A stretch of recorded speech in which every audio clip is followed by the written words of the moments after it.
While the term visionary communication could refer to a wireless company in Wyoming or a mystical yogi on a mountaintop, our next speaker will stay a little closer to home.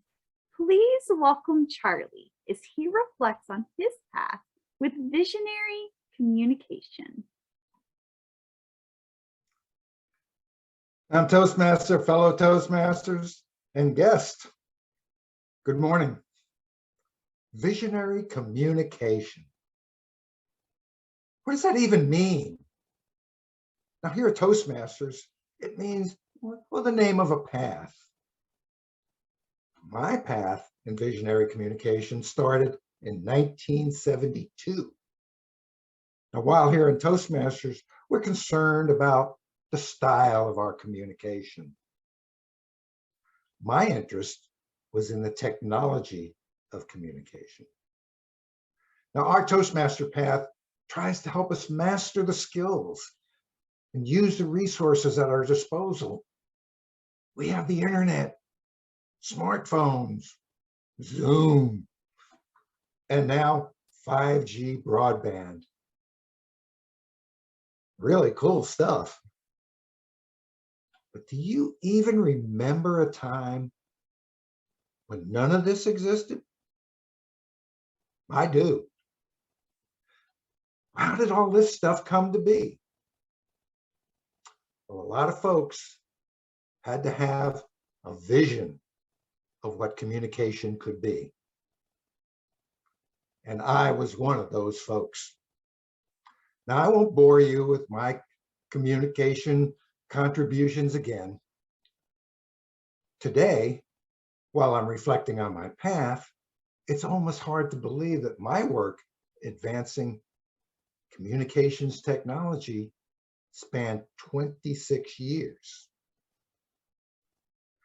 And what we've learned about human beings is that they have an incredible desire to communicate with each other.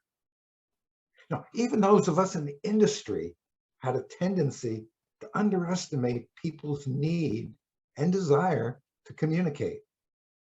And a classic case of this was the cell phone.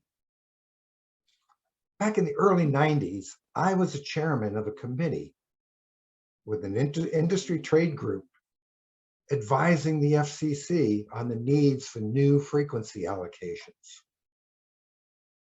Now, while in this capacity, a representative of a manufacturer came to us and asked if we would petition the FCC to allocate frequencies for a new concept that they called the cell phone.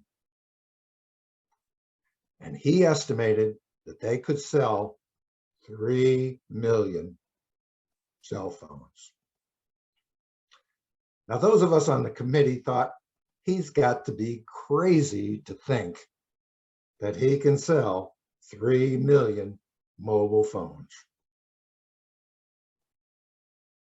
But we went ahead, petitioned the FCC, and we got those frequencies allocated. Obviously, none of us had any idea of how successful this technology would become.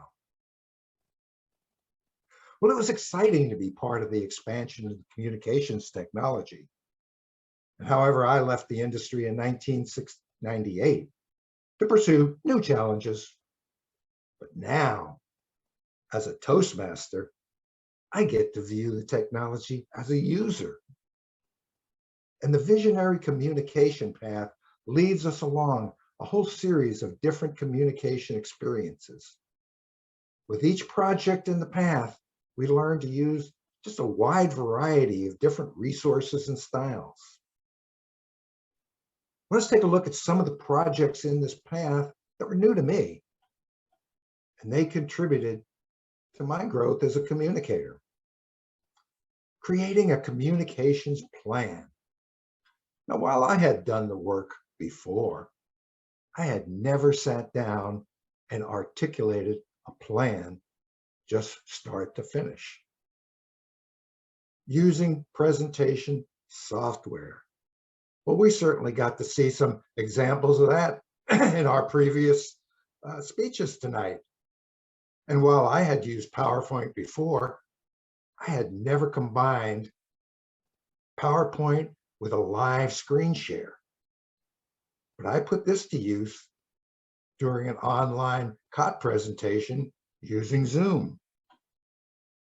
I got to manage several online Q&A sessions.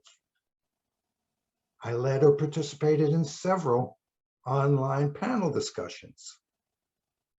All very useful abilities. Well, what's the takeaway here?